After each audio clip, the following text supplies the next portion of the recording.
ಸಂತ್ರಸ್ತೆ ಕಿಡ್ನಾಪ್ ಕೇಸ್ನಲ್ಲಿ H D ರೇವಣ್ಣಗೆ ಮತ್ತೆ ಬಂಧನ ಭೀತಿ ಎದುರಾಗಿದ್ದು ನಿರೀಕ್ಷಣಾ ಜಾಮೀನಿಗೆ ಅರ್ಜಿ ಸಲ್ಲಿಸಿದ್ದಾರೆ. ಇಂದು ಎಚ್ ಡಿ ರೇವಣ್ಣ ವಿಚಾರಣೆಗೆ ಹಾಜರು ಆಗಬೇಕಾಗಿತ್ತು. ಆದರೆ ವಿಚಾರಣೆಗೆ ಹಾಜರಾಗದೆ ಬೆಂಗಳೂರು ಸೆಷನ್ಸ್ ಕೋರ್ಟ್ನಲ್ಲಿ ನಿರೀಕ್ಷಣಾ ಜಾಮೀನಿಗೆ ಅರ್ಜಿ ಸಲ್ಲಿಸಿದ್ದಾರೆ. ನನ್ನ ತಾಯಿಯನ್ನ ಅಪಹರಿಸಿದ್ದಾರೆ ಅಂತ ಸಂತ್ರಸ್ತೆ ಪುತ್ರ ದೂರು ದಾಖಲಿಸಿದ್ರು. ಅಪಹರಣ ಕೇಸ್ನಲ್ಲಿ ರೇವಣ್ಣ ಮೊದಲನೇ ಆರೋಪಿಯಾಗಿದ್ದಾರೆ. ಇದು ಬೆಳಗ್ಗೆಯಷ್ಟೇ ಎಸ್ಐಟಿ ಅಧಿಕಾರಿಗಳು ರೇವಣ್ಣ ವಿರುದ್ಧ ರೇಪ್ ಕೇಸ್ ದಾಖಲಿಸದ ಹಿನ್ನೆಲೆಯಲ್ಲಿ ನಿರೀಕ್ಷಣಾ ಜಾಮೀನು ಅವಶ್ಯಕತೆ ಇಲ್ಲ ಅಂದಿದ್ರು. ಈ ಹಿನ್ನೆಲೆಯಲ್ಲಿ ರೇವಣ್ಣ ಅರ್ಜಿ ಹಿಂಪಡೆದಿದ್ರು.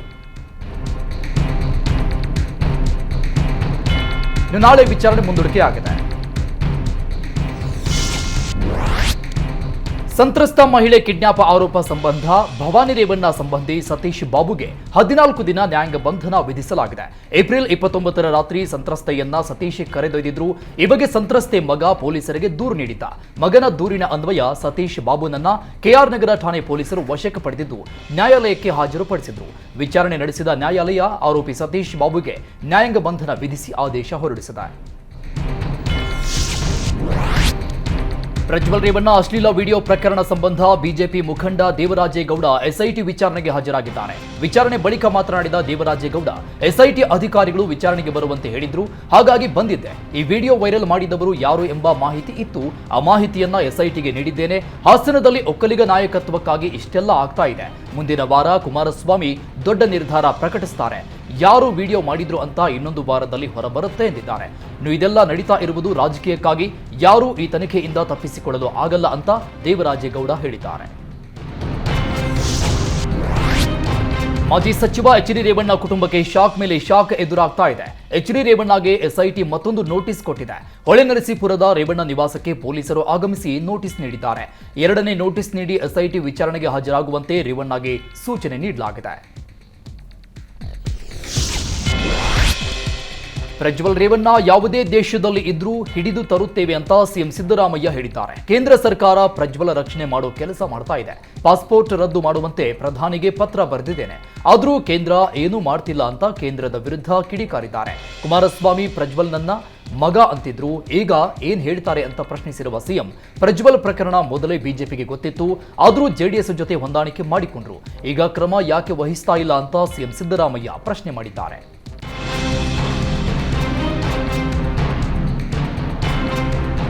ಪ್ರಜ್ವಲ್ ರೇವಣ್ಣರನ್ನ ಕೇಂದ್ರ ಸರ್ಕಾರ ರಕ್ಷಣೆ ಮಾಡ್ತಾ ಇದೆ ಎಂಬ ಸಿಎಂ ಸಿದ್ದರಾಮಯ್ಯ ಹೇಳಿಕೆಗೆ ಶೋಭಾ ಕರಂದ್ಲಾಜೆ ತಿರುಗೇಟು ಕೊಟ್ಟಿದ್ದು, ಯಾವುದೇ ಕಾರಣಕ್ಕೂ ಪ್ರಜ್ವಲ್ನನ್ನ ರಕ್ಷಣೆ ಮಾಡುವ ಪ್ರಶ್ನೆಯೇ ಇಲ್ಲ ಅಂದಿದ್ದಾರೆ.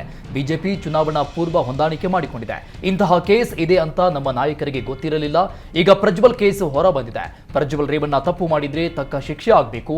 ಈಗಾಗಲೇ ಎಸ್ಐಟಿ ತನಿಖೆ ನಡೀತಾ ಇದೆ. ಕಾಂಗ್ರೆಸ್ ಸರ್ಕಾರ ಏನೇ ಕ್ರಮ ಕೈಗೊಂಡ್ರೂ ಬಿಜೆಪಿ ಮಧ್ಯ ಪ್ರವೇಶಿಸಲ್ಲ.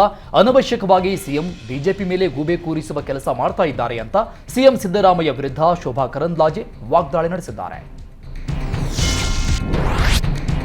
ಪ್ರಜ್ವಲ್ ರೇವಣ್ಣ ಪೆನ್ ಡ್ರೈವ್ ಪ್ರಕರಣದಲ್ಲಿ ಕೆಸರೆರಚಾಟ ಮುಂದುವರೆದಿದೆ. ಈ ಕುರಿತು ಪ್ರತಿಕ್ರಿಯೆ ನೀಡಿದ ವಿಪಕ್ಷ ನಾಯಕ ಆರ್ ಅಶೋಕ್, ಈ ಎಲ್ಲ ಎಪಿಸೋಡ್ ನೋಡಿದಾಗ ಸಿದ್ದರಾಮಯ್ಯನವರೇ ಪ್ರಜ್ವಲ್ ರೇವಣ್ಣರನ್ನ ವಿದೇಶಕ್ಕೆ ಕಳುಹಿಸಿರಬಹುದು ಅನ್ನಿಸುತ್ತದೆ ಅಂತ ಹೇಳಿದ್ದಾರೆ. ರಾಜ್ಯದ ಜನರಿಗೆ ಎಲ್ಲವೂ ಗೊತ್ತಿದೆ. ಪ್ರಜ್ವಲ್ ರೇವಣ್ಣ ಓಟ್ ಹಾಕಿದ ಮೇಲೆ ಎಲ್ಲಿ ಹೋಗಬೇಕಿತ್ತು, ಎಲ್ಲಿ ಹೋದ? ಏರ್ಪೋರ್ಟ್ ಹಾಸನದಿಂದ 300 ಕಿಲೋಮೀಟರ್ ದೂರದಲ್ಲಿದೆ. ಅಷ್ಟು ದೂರ ಹೋಗಲು ಬಿಟ್ಟವರ್ಯಾರು?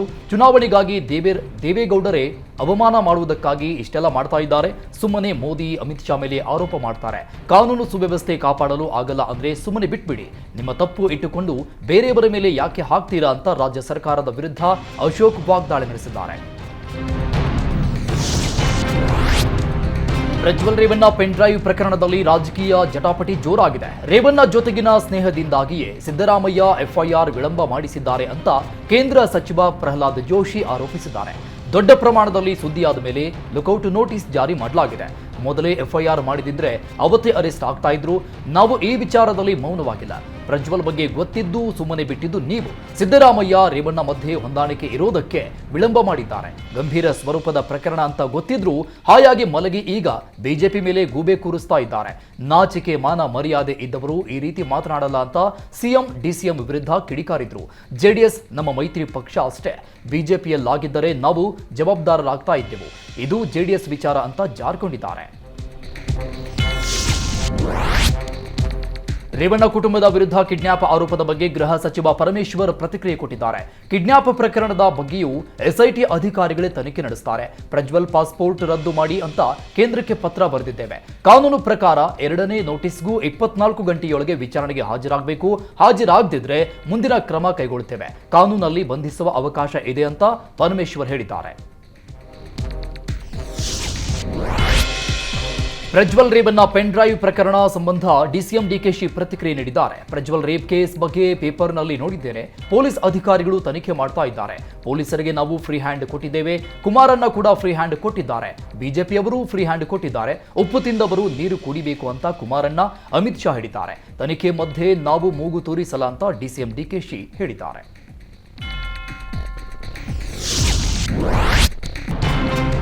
ಸಂತ್ರಸ್ತ ಮಹಿಳೆ ನಾಪತ್ತೆ ಪ್ರಕರಣ ಸಂಬಂಧ ಸಚಿವ ಪ್ರಿಯಾಂಕ ಖರ್ಗೆ ಪ್ರತಿಕ್ರಿಯೆ ಕೊಟ್ಟಿದ್ದಾರೆ. ಎಸ್ಐಟಿ ಅಧಿಕಾರಿಗಳು ತನಿಖೆ ನಡೆಸ್ತಾ ಇದ್ದಾರೆ. ಸಂತ್ರಸ್ತರು ಯಾರಿಗೂ ಹೆದರುವ ಅಗತ್ಯ ಇಲ್ಲ. ಸಂತ್ರಸ್ತರಿಗೆ ರಕ್ಷಣೆ ನೀಡುವ ಕೆಲಸ ಮಾಡುತ್ತೇವೆ. ಹಾಸನದಲ್ಲಿ ಸಾಕಷ್ಟು ಗಾಳಿ ಸುದ್ದಿ ಹರಿದಾಡ್ತಾ ಇದೆ. ಗೃಹ ಇಲಾಖೆಯ ವಿಚಾರದಲ್ಲಿ ನಾನು ಯಾವುದೇ ಕಮೆಂಟ್ ಮಾಡಲ್ಲ ಅಂತ ಪ್ರಿಯಾಂಕ ಖರ್ಗೆ ಹೇಳಿದ್ದಾರೆ.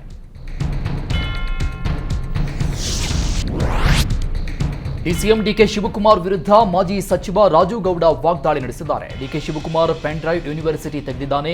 ಡಿಕೆಶಿ ದಿನದ 24 ಗಂಟೆ ರಾಜಕೀಯ ಮಾಡುವವರು. ಎದುರಾಳಿಗಳಿಗೆ ಯಾವಾಗ ಯಾವ ಅಸ್ತ್ರ ಬಳಸಬೇಕು, ಹೇಗೆ ಬಗ್ಗು ಬಡಿಬೇಕು ಅಂತ ಡಿಕೆಶಿಗೆ ಚೆನ್ನಾಗಿ ಗೊತ್ತಿದೆ. ಹೀಗಾಗಿ ಅವರು ಎಲ್ಲ ಅಸ್ತ್ರ ಪ್ರಯೋಗ ಮಾಡ್ತಾರೆ ಅಂತ ರಾಜು ಗೌಡ ಹೇಳಿದ್ದಾರೆ.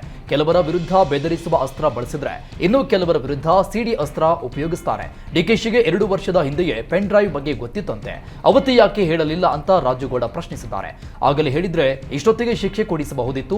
ಇವರಿಗೆ ತಪ್ಪು ಮಾಡಿದವನಿಗಿಂತ ರಾಜಕೀಯವೇ ಮುಖ್ಯ ಅಂತ ಕಿಡಿಕಾರಿದ್ದಾರೆ.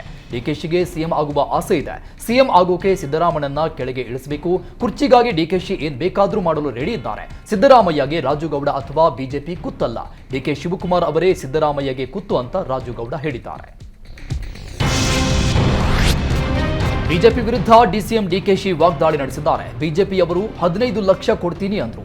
ರೈತರ ಆದಾಯ ಡಬಲ್ ಮಾಡ್ತೀನಿ ಅಂದ್ರು. ಯಾವ ಕೆಲಸವನ್ನು ಮಾಡಿಲ್ಲ.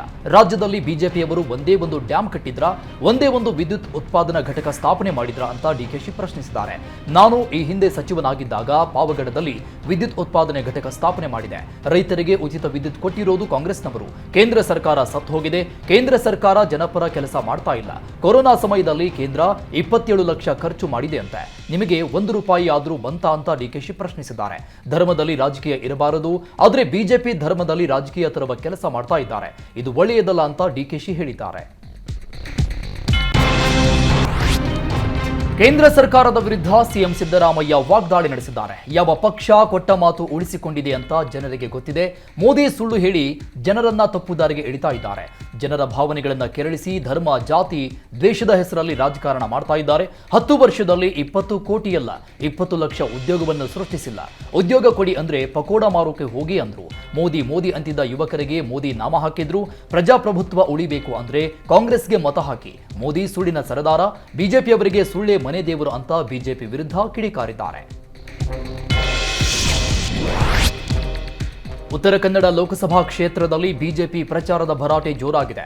ಅಭ್ಯರ್ಥಿ ವಿಶ್ವೇಶ್ವರ ಹೆಗಡೆ ಕಾಗೇರಿ ಪರ ರೂಪಾಲಿ ನಾಯ್ಕ್ ಭರ್ಜರಿ ಪ್ರಚಾರ ನಡೆಸ್ತಾ ಇದ್ದಾರೆ. ಕ್ಷೇತ್ರಕ್ಕೆ ಕಾಗೇರಿ, ಕೇಂದ್ರಕ್ಕೆ ಮೋದಿ ಎಂಬ ಘೋಷವಾಕ್ಯದಲ್ಲಿ ಕ್ಯಾಂಪೇನ್ ಮಾಡ್ತಾ ಇದ್ದಾರೆ. ರೂಪಾಲಿ ನಾಯ್ಕ್ ಪ್ರಚಾರದಿಂದ ಬಿಜೆಪಿಗೆ ಮತ್ತಷ್ಟು ಬಲ ಬಂದಿದೆ.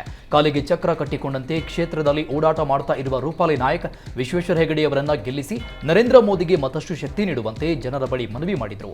ಅಂಕೋಲಾ ವಿಧಾನಸಭೆ ಕ್ಷೇತ್ರದಲ್ಲಿ ಬಿಜೆಪಿಯನ್ನ ಕಾರ್ಯಕರ್ತರ ಸಹಕಾರದಿಂದ ಐತಿಹಾಸಿಕ ಸಂಘಟನೆ ಮಾಡಿರುವ ಮಾಜಿ ಶಾಸಕಿ ಪ್ರತಿ ಬೂತ್ ಸೇರಿ ಮಹಿಳೆಯರ ಬಳಿ ಕಾಗೇರಿ ಪರ ಮತಯಾಚನೆ ಮಾಡ್ತಾ ಇದ್ದಾರೆ. ಪ್ರಚಾರ ಸಭೆಯಲ್ಲಿ ನೇಹಾ ಹತ್ಯೆ ಖಂಡಿಸಿ ವಾಗ್ದಾಳಿ ನಡೆಸ್ತಾ ಇರುವ ರೂಪಾಲಿ ನಾಯ್ಕ್ ಸಿದ್ದರಾಮಯ್ಯ ನಮ್ಮ ಮಹಿಳೆಯರ ಜೀವಕ್ಕೆ ಗ್ಯಾರಂಟಿ ಕೊಡಿ ಅಂತ ಆಕ್ರೋಶ ವ್ಯಕ್ತಪಡಿಸಿದ್ರು.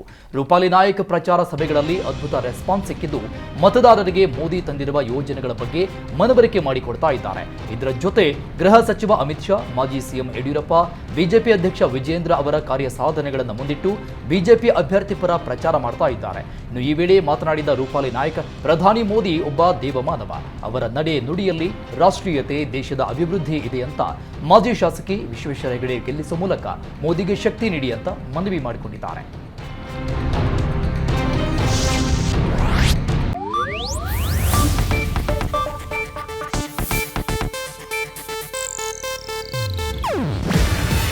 ಇದು ಏಷ್ಯಾನೆಟ್ ನ್ಯೂಸ್ ನೆಟ್ವರ್ಕ್ ಪ್ರಸ್ತುತಿ.